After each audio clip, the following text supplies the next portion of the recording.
à toutes et à tous, je suis Aminata Barrow, urbaniste, et dans cette nouvelle vidéo, je vais vous présenter une étude du CAF sur l'investissement des ménages à faible revenu dans le logement au Cameroun. Nous allons ainsi explorer ensemble les motivations et les méthodes des ménages à faible revenu pour investir dans leur logement au sein des grandes métropoles camerounaises. Nous verrons à travers cette étude les différents goulots d'étranglement auxquels les ménages font face, mais aussi comment les autorités publiques et acteurs du financement du logement peuvent répondre à ces défis. Le Cameroun, comme précédemment présenté, est un grand pays d'Afrique centrale aux multiples potentiels. Comme pour de nombreux pays en développement, c'est dans les deux grandes métropoles que se concentre un quart de la population, estimée à 25 millions d'habitants. Qui dit concentration de population dit également concentration de la demande en logement. Comme nous l'avions vu, l'État ainsi que les promoteurs peinent à répondre au déficit de logement estimé entre 2 et 2,5 millions d'unités. Ainsi, les habitants s'organisent eux-mêmes pour investir dans la construction ou l'achat de leur logement. Cependant, au Cameroun, le taux de pauvreté estimé à 37,5% reste élevé et le taux d'inclusion financière des populations est très bas, avec seulement 11% des adultes ayant un compte bancaire. Il s'agit donc, dans cette vidéo, d'établir le profil des ménages en fonction de leur décision d'investissement dans le logement.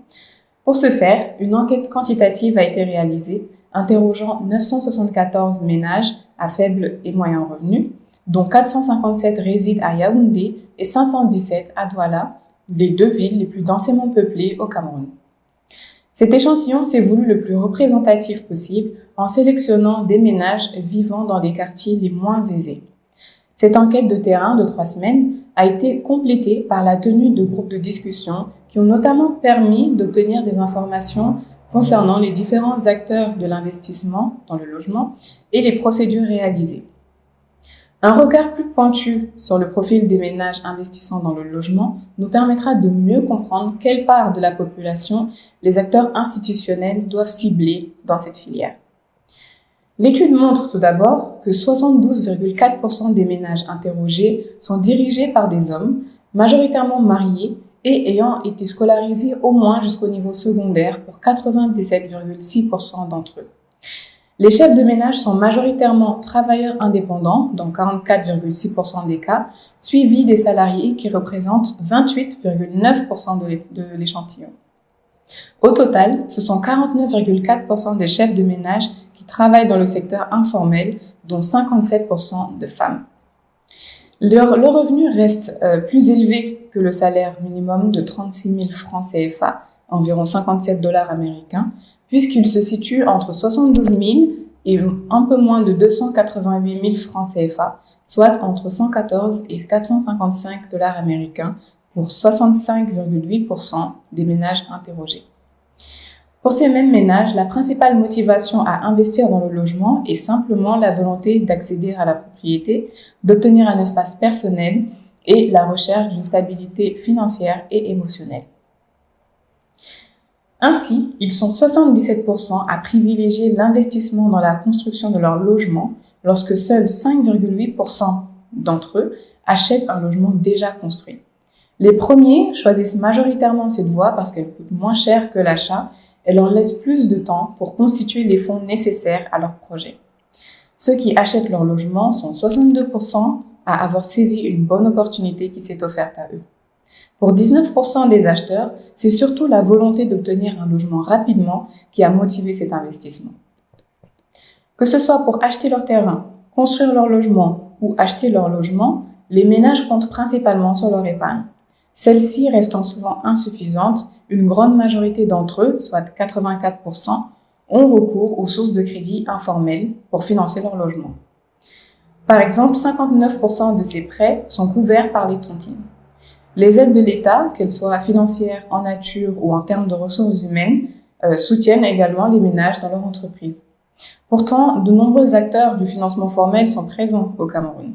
Les banques, établissements de microfinance et établissements financiers spécialisés, tels que le CFC, Crédit foncier du Cameroun, exigent que les emprunteurs disposent d'un compte bancaire, de garanties ou encore travaillent dans le secteur formel, ce qui exclut donc un grand nombre de ménages à faible revenu.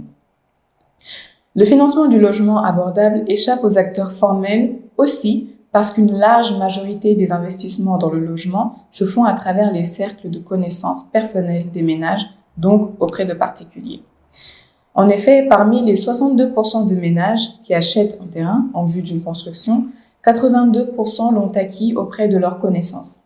Seuls 1,3% d'entre eux ont eu recours à un service bancaire pour effectuer cet achat. Parmi ceux qui achètent leur logement, 75% profitent d'une bonne occasion présentée par leurs proches. Qu'ils achètent ou construisent leur logement, la sécurisation de la tenure foncière reste un problème majeur pour les ménages du fait du nombre de procédures à réaliser et du coût que cela génère, pouvant atteindre en moyenne 332 000 francs CFA, soit 525 $ américains.